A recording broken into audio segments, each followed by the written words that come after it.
like to drive around and talk about the latest happenings.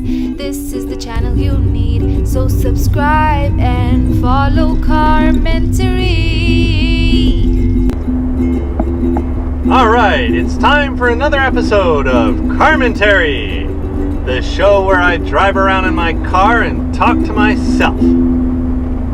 But it's special because I do it bilingually. Every other show, one's in English, one's in Japanese. Wow, pretty cool. I recorded a Japanese episode on my way out to Niseko today, and I'm recording an English episode on the way back because I'm in that kind of a mood. I hope you're enjoying the show, and I hope you subscribe. Smash that like button, people, because that's what all the YouTubers say. Today, I'm going to talk about the Air BnB fiasco and continuing situation, and how it relates to me and Japan. I kind of touched on this in an earlier episode where I did kind of a long rant about how the new law has kind of ruined homestay, minpaku, Airbnb type lodging in Japan, and it's going to be really hard for people to get their registration, and on and on and on. That was kind of a well-received episode, got some comments on it. It's very nice. And things have progressed. I actually tried to record another episode in between, and I didn't like the way it turned out and what I said, so I canned that.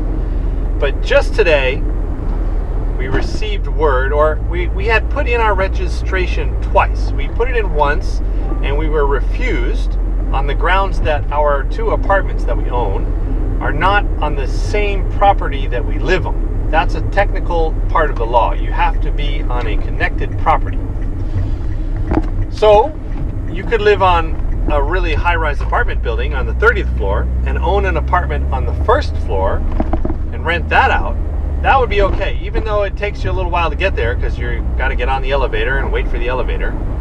But it's on the same property, vertical. Although we are very close to our properties, like less than a minute's walk, that was not allowed. So we were forced, or we had to take on a management company to say that we have someone who is an official manager and they're going to be on the site at all times, taking responsibility in case anything happens when we're not there, because we live 1 minute away. Which is total bullcrap, because the management company is not going to be there. It's just a formality, right? It's just to say that someone is taking responsibility when we are the actual people who have to run over there if anything happens. Anyway, we put in our paperwork, we waited and waited and waited and waited and waited what felt like forever, a couple weeks, and we're like, it should be done by now, shouldn't it? Finally, my wife called in today, and they're like, check the website. You should be on there. The city government has like a website you can go out to, and you can see a list of all the officially registered minpaku home sharing people and organizations. So it's all out in the open, right? You can't say you have the registration. People can actually go to this website and check you to see if you're lying or not. That's a good system. So she went out to the website, and boom, there we were. We were registered and done like a few days ago or a week ago, I don't even know. But we had no notification from the government. I guess they just expect you to go out and check the website every day. So whatever, we are now back in business, relisted on Airbnb. We have our 2 units. I'll put in a little plug. It's Hot Springs Studio Jozanke and Hot Springs Studio Deluxe Jozanke are our 2 rooms. So we're back relisted. Now, a couple interesting things. I read a long article in a English edition of a Japanese newspaper about 4 or 5 days ago, and the article was entitled, "Minpaku Prices Rise in Japan Due to the New Law." There were an estimated 60,000 units listed on Airbnb and other services similar to Airbnb before the law went into effect June 15th. As of the writing of that newspaper article, I think it was somewhere around 5,200. So you can see there was an incredible drop. And what that's done is it's caused prices to rise because there are so few home sharing units now. People, you don't have to raise your price, right? The reason they're raising their price because there's a scarcity and people know that they can raise the prices and still get people to book. That's what they're doing. It's not like anybody forced you to raise your price all of a sudden. There was an example, and it was a couple who stayed in an apartment through Airbnb near the Sky Tree, big tourist area in the old city area of Tokyo. They spent 30,000 yen for the one-night stay, and originally that room, before the law went into effect, was 20,000 yen a night. So that's like a 10,000 yen. That's $100 increase in price in a month. Boom. So yeah, if you can get your registration and you're in a good neighborhood and you can get relisted, I guess a lot of people are raising their prices and taking advantage of this. Now, I don't plan to raise my prices at all right now, to be honest with you. We're not doing this and our units are not in a neighborhood that we could raise the prices that much anyway. I guess if you're next to the Sky Tree, which is a super popular spot in Tokyo, you can do that and raise your price. But hey, this guy's trying to pass me on a curve. Cut it out. Watch this. We're gonna have a van pass us real soon here on the right. So I think this whole Airbnb, the home sharing economy, we can't forget the fact that it's about the budget traveler. In general, it's meant for and it's being used by people who want a more personal experience but also want to get a cheaper price than just going through your standard hotel. Not only do you get hopefully the service and to meet a local person to show you around or give you some advice, but you get a better price, a better cost performance. I think it's an important market and it shouldn't be underestimated and it shouldn't just be thought of real lightly.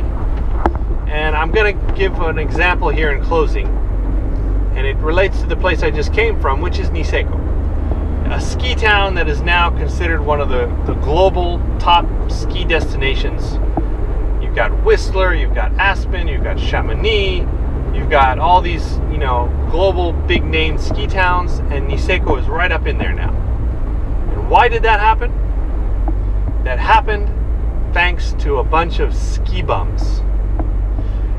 It all started with ski bums coming from Australia and from Europe and from America or from wherever, staying in Hokkaido, skiing in Niseko and going, this place is unbelievable. This is amazing. I gotta find a way to stay here. And some of those guys and girls started companies, married into the community, whatever it took to stay here. And those were the people who planted the original seeds so that Niseko could see an incredible boom, the largest increase in value in any property anywhere in Japan.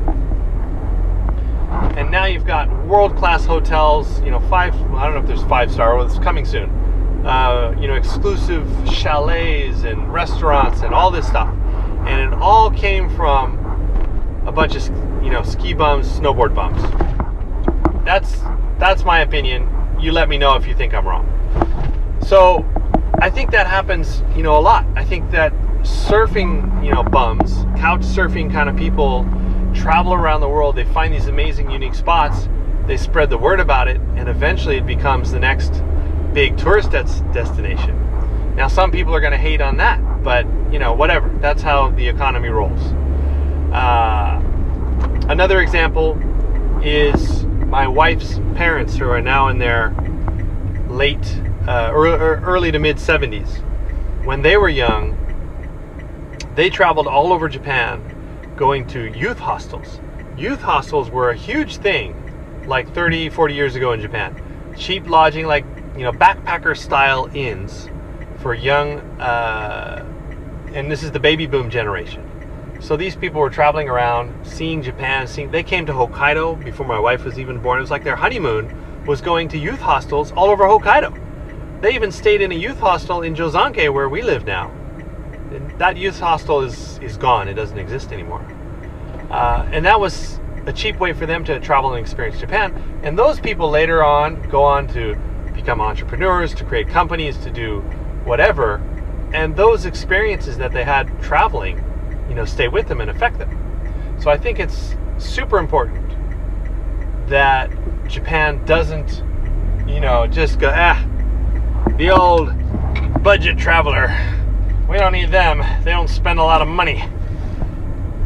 It's not true. That's going to come around. It's an investment in the future of tourism in Japan, or in any country. Have a place or a way for those people to come in and have those experiences. If you don't, they're going to go somewhere else. They're going to go to Europe, they're going to go to Mexico, Latin America, whatever, and they're going to meet people and have amazing experiences there, and they're going to fall in love with that culture, and they're not going to come here, and they're not going to spend their money here when they're multimillionaire, startup, success story, Bitcoin oligarchs. Boom! That's it. That's all I got to say on that. So anyway, we're back in business on Airbnb. I still have my doubts and about the future of Minpaku in general. Another rumor on the street is that a lot of, as I kind of predicted, a lot of large companies are now starting to get in on it or get very interested in becoming part of the home sharing economy. So I don't know how it's gonna all turn out in the end, but personally, we're back into it and we're gonna give it another shot. All right, thanks for listening in. Hope you enjoyed that episode of Carmentary, and the next one will be back in Japanese. As always, I do appreciate the comments. I don't get a lot of comments, but those of you who do comment, I always appreciate that.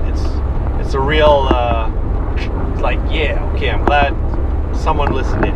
It's a nice feeling. So keep them coming. Have a good day. Always remember to drive safe. It's a dangerous world out there. Peace out. So subscribe and follow Carmentary.